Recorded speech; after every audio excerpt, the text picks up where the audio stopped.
നമ്മുടെ നിരത്തുകളിൽ ആനവണ്ടി പായുന്നത് സാധാരണക്കാരന്റെ ആശ്രയമാണ്.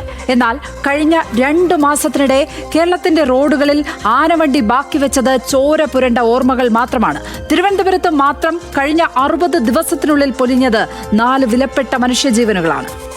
അമ്മയുടെ കൂടെ സ്കൂട്ടറിൽ യാത്ര ചെയ്ത 7 വയസ്സുകാരൻ മുതൽ ജീവിതമാർഗം തേടി ഓട്ടോ സ്റ്റാൻഡിൽ കാത്തിരുന്ന ഡ്രൈവർ വരെ KSRTC ചക്രങ്ങൾക്കിടയിൽ പിടഞ്ഞു തീർന്നു.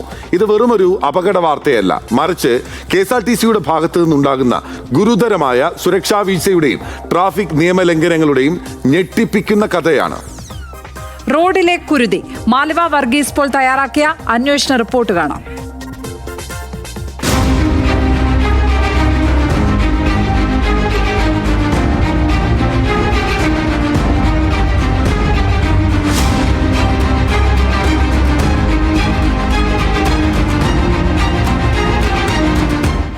ക്ലാസുകാരൻ നിതിൻ സ്വാത്തിക്.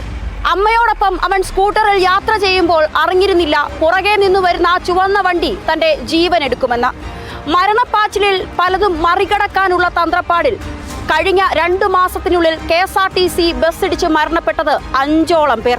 മാർച്ച് 28 രാവിലെ 11:30 അമ്മയ്ക്കൊപ്പം സ്കൂട്ടറിൽ സഞ്ചരിക്കുകയായിരുന്നു നിതിൻ സ്വാത്തിക്. അതേ ദിശയിൽ വന്ന KSRTC ബസ് സ്കൂട്ടറിനെ മറികടക്കാൻ ശ്രമിക്കവേ സ്കൂട്ടറിന്റെ പിൻഭാഗത്തിടിക്കുകയും കുട്ടിയും അമ്മയും തെറിച്ചു വീണ് കുട്ടി തൽക്ഷണം മരിക്കുകയുമായിരുന്നു. ഡ്രൈവർ ഇറങ്ങിയോടി. ആശുപത്രിയിൽ എത്തിക്കാനോ പോലീസ് സ്റ്റേഷനിൽ അറിയിക്കാനോ തയ്യാറായില്ല എന്ന് FIR.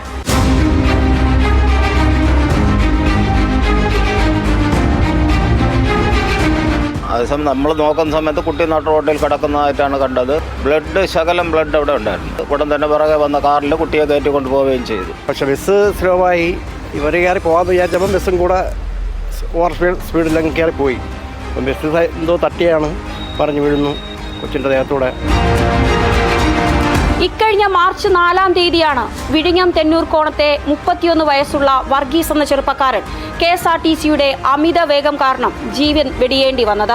ജോലി സ്ഥലത്ത് നിന്ന് തിരികെ എത്താനിരുന്ന വർഗീസിന്റെ ബൈക്കിലേക്ക് KSRTC ബസ് നിയന്ത്രണം വിട്ട് ഇടിച്ചു കയറ്റുകയായിരുന്നു. CCTV ദൃശ്യങ്ങൾ തന്നെ ഞെട്ടിപ്പിക്കുന്ന തരത്തിൽ. ഇന്നും ഈ കുടുംബത്തിന്റെ കണ്ണീർ ഉണങ്ങിയിട്ടില്ല. മാർച്ച് 4-ാം തീയതി സാധനങ്ങൾ വാങ്ങാൻ പോയ മകൻ വർഗീസ് മടങ്ങി വന്നില്ല. മണിക്കൂറുകളോളം രക്തം വാർന്ന് നടു റോഡിൽ. അവിടെയും വില്ലൻ. റോഡിനരികിലൂടെ പോയ ബൈക്കിനെ മറികടക്കാനെത്തിയ ആനവണ്ടിയുടെ മരണപ്പാച്ചിൽ. കണ്ണീര് തോരാതെ വർഗീസിന്റെ കുടുംബം. മോൻ പണി തീർന്ന് ബാലരാമരത്ത് നിന്ന് പണി തീർന്ന് വന്ന മോനാണ്. വന്നിട്ട് ഇവിടെ വന്ന് എൻ്റെ ഒരു സംസാരിച്ചിട്ട് സാധനം വാങ്ങാൻ വേണ്ടി മുക്കാലിൽ പോയ മോനാണ്. ഞാൻ ഈ മോനും കൂടി 1:15 മണിക്ക് തെണ്ണൂറോണം കുരിശുടൽ വെച്ച് ഞങ്ങൾ കാണണം. കണ്ടിയമ്മ എൻ്റെ പറയണ പപ്പ വെള്ളമാണെന്ന് വെച്ചാൽ അമ്മ ഒരു മീനിനെ ചുട്ടുപോയി. ഞാൻ ഇതാ വരണം പറഞ്ഞ് സാധനം വാങ്ങാൻ വേണ്ടി പോയ മോനാണ്. ആ മീൻ വെന്ത് വ്യാവിന് മുമ്പേ എൻ്റെ മോൻ്റെ ജീവൻ പോയി. ഇവർ എന്തിനു വേണ്ടിയാണ് ഇങ്ങനെ നടക്കുന്നത്? ഈ കുഞ്ഞു മക്കളെ ഇടിച്ച് കൊല്ലാൻ വേണ്ടിയാണ് ഇവർക്ക് ആരാണ് ഈ അധികാരം കൊടുത്തത്? ഓവർടേക്ക് ചെയ്യാനാണ് ശ്രമിച്ചത്. ഇപ്പം അവർ ഇതിനു മുമ്പും കുറേ പ്രാവശ്യം ഇങ്ങനെ കാണിക്കുന്നുണ്ട്. പക്ഷെ ആരും ഒരു നിയമമായിട്ട് ആരും ഒന്നും എടുക്കുന്നില്ല. ഇന്നിപ്പം എൻ്റെ ചേട്ടന് പറ്റി. നാളെ ഇനി ആർക്ക് എന്ത് പറ്റുമെന്ന് ആർക്കറിയാൻ പറ്റും? റോഡിനരികിൽ ഓട്ടോയൊതുക്കി കാത്തുനിന്ന സുധാകരൻ ചേട്ടൻ ഒരിക്കലും പ്രതീക്ഷിച്ചു കാണില്ല തന്റെ അവസാന ദിവസമായിരിക്കും അതെന്ന്. KSRTC ബസ് പാനുകയറി വെയിറ്റിംഗ് ഷെഡ് ഇടിച്ചു തകർത്ത് സുധാകരൻ ചേട്ടന്റെ പുറത്തേക്ക് ഓട്ടോയിലേക്ക് പതിച്ചു. പിന്നെ സംഭവിച്ചത് മരണം. റോഡരികിൽ ഓട്ടോ ഒതുക്കി നിന്നിരുന്ന സുധാകരൻ എന്ന വയോധികനും കാലനായെത്തിയത് KSRTC തന്നെ. നിയന്ത്രണം വിട്ടുവന്ന KSRTC ബസ് വെയിറ്റിംഗ് ഷെഡിലേക്ക് പാനുകയറി സമീപത്ത് കിടന്ന ഓട്ടോയെ ഇടിച്ചു തെറിപ്പിച്ചു.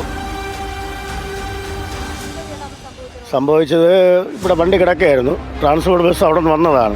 വന്ന് മുകളിലുള്ള ബോർഡിനെയൊക്കെ ഇടിച്ച് തെറിപ്പിച്ച് ഒരു ചായക്കട ഉണ്ടായിരുന്നു, അതും ഇടിച്ച് തെറിപ്പിച്ചാണ് നേരെ വെയിറ്റ് ഷെഡിലൊന്ന് ഇടിച്ച് ഈ തൂണും ഈ വെയിറ്റ് ഷെഡ് എല്ലാം കൂടി 3 വണ്ടിയുടെ പുറത്തായിരുന്നു.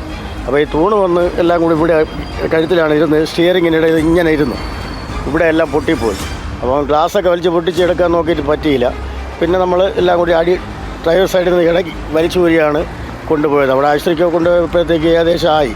റോഡിനു സമീപം പോലും നിൽക്കാൻ ഭയമെന്ന് പരിസരവാസികൾ. ഇങ്ങനെ വരുമ്പോഴത്തേക്ക് യാത്രക്കാർക്കൊരു ഭയവും ബുദ്ധിമുട്ടും ഒക്കെയാണ്. കാരണം റോഡ് സൈഡിലൊക്കെ വന്ന് നിൽക്കുക എന്ന് നിൽക്കുമ്പോഴത്തേക്ക് ഇങ്ങനെ വാഹനങ്ങൾ വന്ന് ഇടിക്കുക. അവരറിയുന്നില്ല, അവർ മനസ്സാവാച കർമ്മണമൊന്നും അറിയുന്നില്ല. പേടിയുണ്ടാവുന്നു. കഴിഞ്ഞ 60 ദിവസത്തിനുള്ളിൽ തിരുവനന്തപുരത്ത് മാത്രം KSRTC ബസ് ഇടിച്ച് മരിച്ചവരുടെ എണ്ണം 4 അതിൽ 3 മനഃപൂർവ്വമായ നരഹത്യയ്ക്ക് കേസെടുക്കേണ്ട തരത്തിലുമാണ്. ഓവർടേക്കിങ്ങും അമിത വേഗതയുമാണ് പലപ്പോഴും വില്ലനാകുന്നത്. 8 വയസ്സുകാരൻ അടക്കം മരിച്ചിട്ടും എന്ത് നടപടി എന്നുള്ളതാണ് വീട്ടുകാർ ചോദിക്കുന്നത്. കണ്ണീരൊഴിയാതെ KSRTCയുടെ കൊലകൾ, കുരുതികൾ റോഡുകളിൽ തുടരുകയാണ്. തിരുവനന്തപുരത്ത് നിന്നും അമലിനും അൻസലിനുമൊപ്പം Marliva Varghese Paul, big TV journalist.